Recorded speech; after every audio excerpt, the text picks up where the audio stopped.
Mais uma manhã neste quadro Café com Reflexão, e antes de darmos prosseguimento, quero te convidar a fazer sua inscrição, ativar o sininho, deixar o seu like, tecer o seu comentário e partilhar. Caso a mensagem esteja sendo boa para você, com certeza o será para outro também.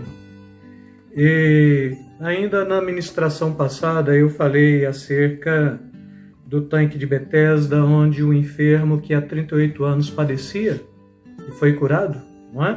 Por Jesus, ainda propondo para vocês da pergunta de Jesus, não é? E a gente traz isso como pergunta retórica, muito inocente, porque então o próprio Jesus está perguntando: você quer ser curado? Não é? Quer dizer, tem um grupo de pessoas, 5 alpendres, um tanque, uma vez por ano. Quando o anjo chega, agita a água e o primeiro que desce é curado. Este homem tem 38 anos. A pergunta, ela é retórica, não é? Ou é inocente?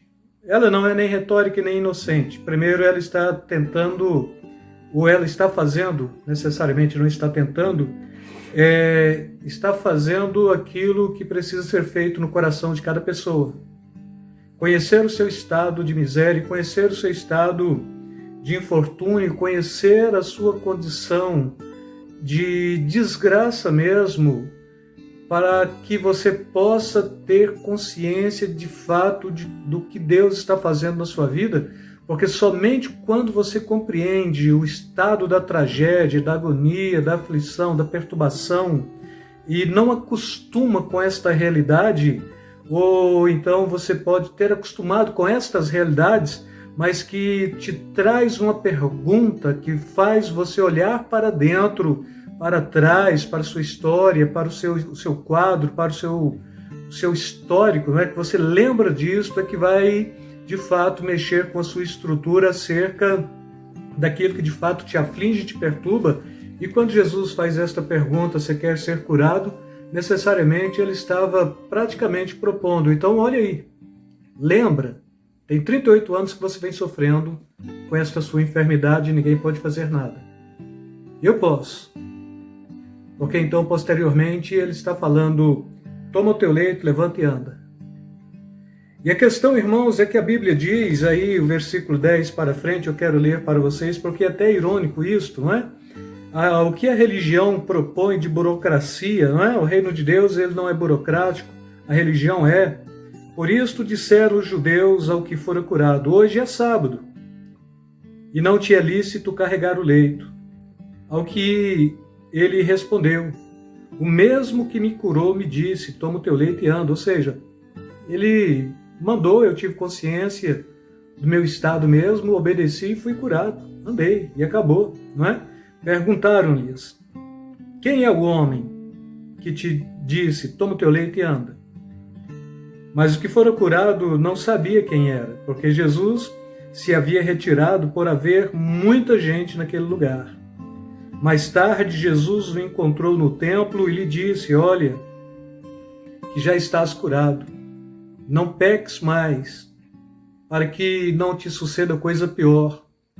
O homem retirou-se e disse aos judeus que fora Jesus quem o havia curado. Então, praticamente, este homem está maravilhado. Olha, se eu falar para o povo judeu: foi Jesus que me curou, com certeza este povo vai crer também. E os judeus, por sua vez, perseguiram a Jesus porque fazia estas coisas no dia de sábado. É lícito curar no dia de sábado? É lícito fazer o bem no dia de sábado ou o mal no dia de sábado? O próprio Jesus está falando: se o teu boi, ou o teu jumento, ou o teu animal estiver atolado no dia de sábado, você vai deixar ele morrer? Você não vai tirá-lo do atoleiro? São perguntas que a gente tem que fazer mesmo para confrontar o excesso de religião e trazer a realidade da graça e da misericórdia, porque o reino de Deus é constituído de graça e misericórdia, não de intolerância religiosa, não é? Mas ele lhe disse: quando então os judeus perseguiram a Jesus porque fazia estas coisas no sábado, né? Mas ele lhes disse: meu pai trabalha até agora e eu trabalho também. Então, se você voltar lá para Gênesis e compreender que Deus descansou no sétimo dia, você tem que fazer uma exegese um pouco mais profunda disto para tentar compreender do que de fato Moisés estava querendo propor com Deus descansou de todas as suas obras, não é? E o conceito do descanso lá necessariamente não é o descanso aqui, porque o próprio Jesus está falando: meu pai trabalha até agora e eu trabalho também. Por isto, pois, os judeus ainda mais procuravam matá-lo. Por quê, irmãos? Porque não somente violava o sábado. O sábado foi imposto e quem viola tem que ser morto, mas também dizia-se que Deus era o seu próprio pai, fazendo-se igual a Deus. No original, traz o conceito fazendo-se de mesma substância de Deus. E quando Jesus está propondo esta cura e esta libertação e este conceito de que Deus era o seu pai, necessariamente ele estava confrontando o judaísmo, porque o ponto de referência do judaísmo de paternidade de Deus não era Deus, era Abraão. Nós somos filhos de Abraão. Mas quando Jesus estava falando a Abraão, ele almejou ver a minha glória e não viu, não é?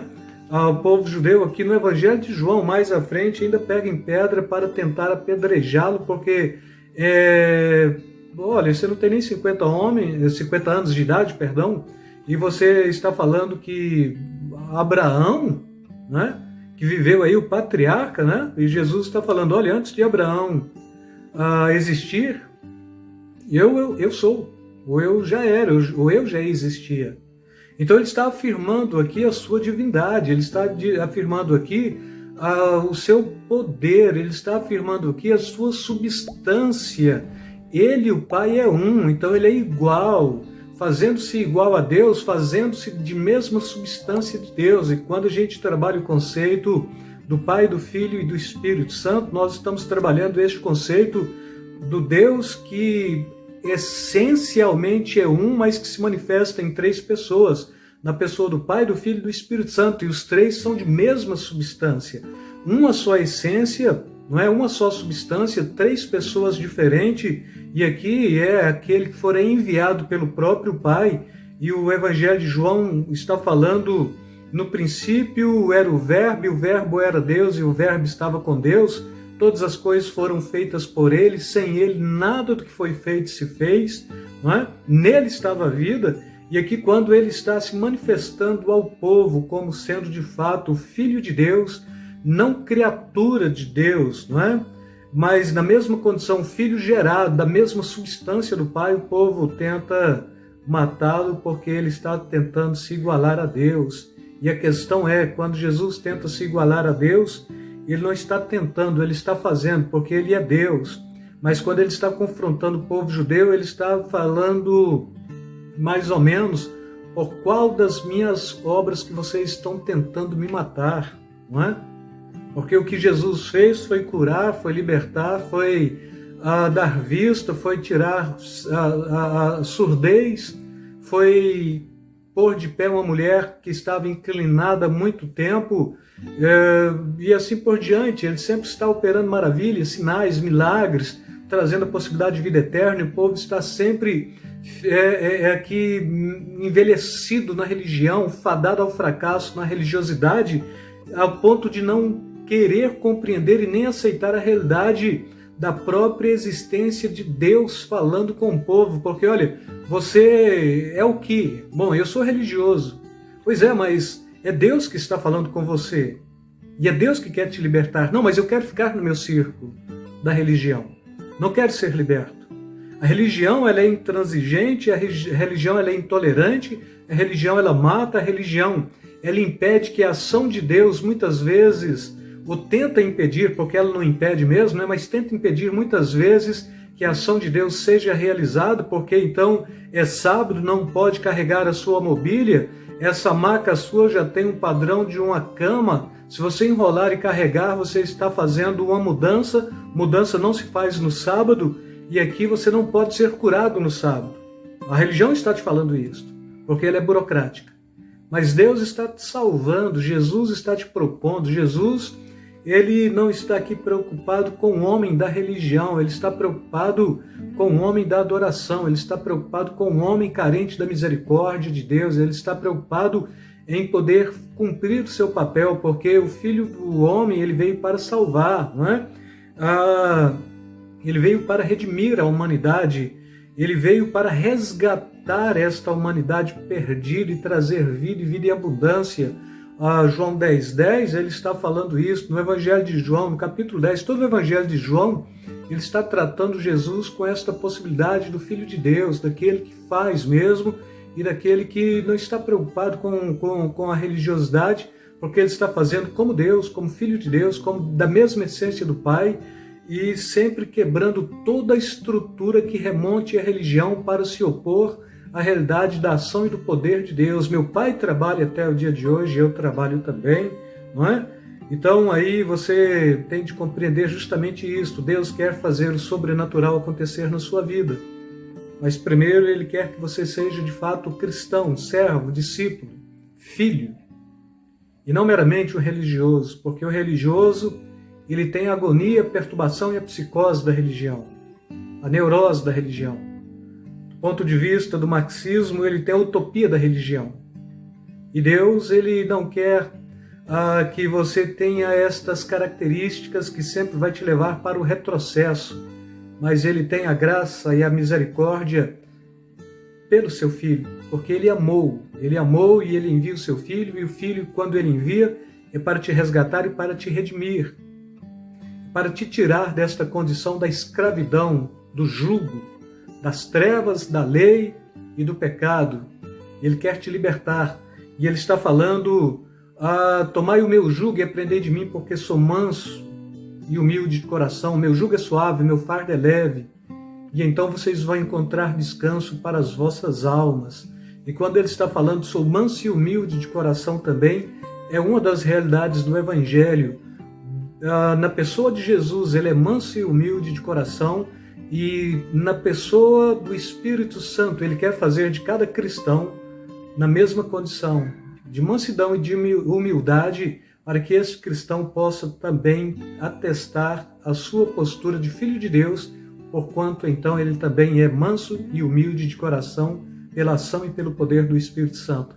Fora da religião, mas dentro do conceito do Evangelho da Graça, deste que salva e que redime o homem e que põe de pé o enfermo de 38 anos e que cura o filho do oficial do rei e que faz de talhas empoeiradas, agora cheias de água, transformada em vinho para trazer alegria e renovo para aquele casamento, que pega coisas frágeis, caná, não é? Coisas frágeis, para operar o sobrenatural, e Ele quer fazer isso acontecer na sua vida, hoje, aqui e agora. E com isso eu quero trazer, mais uma vez, beijo na sua alma, beijo no seu coração, e esta mensagem de incentivo: seja menos religioso, mais cristão, mais servo, mais discípulo, mais filho, e deixe o Espírito Santo trabalhar na sua vida e no seu coração. Em se fazendo assim, tudo dará certo, e no final, o principal beneficiado será você mesmo. Com isto, quero me despedir mais uma vez de todos vocês. Fiquem na paz.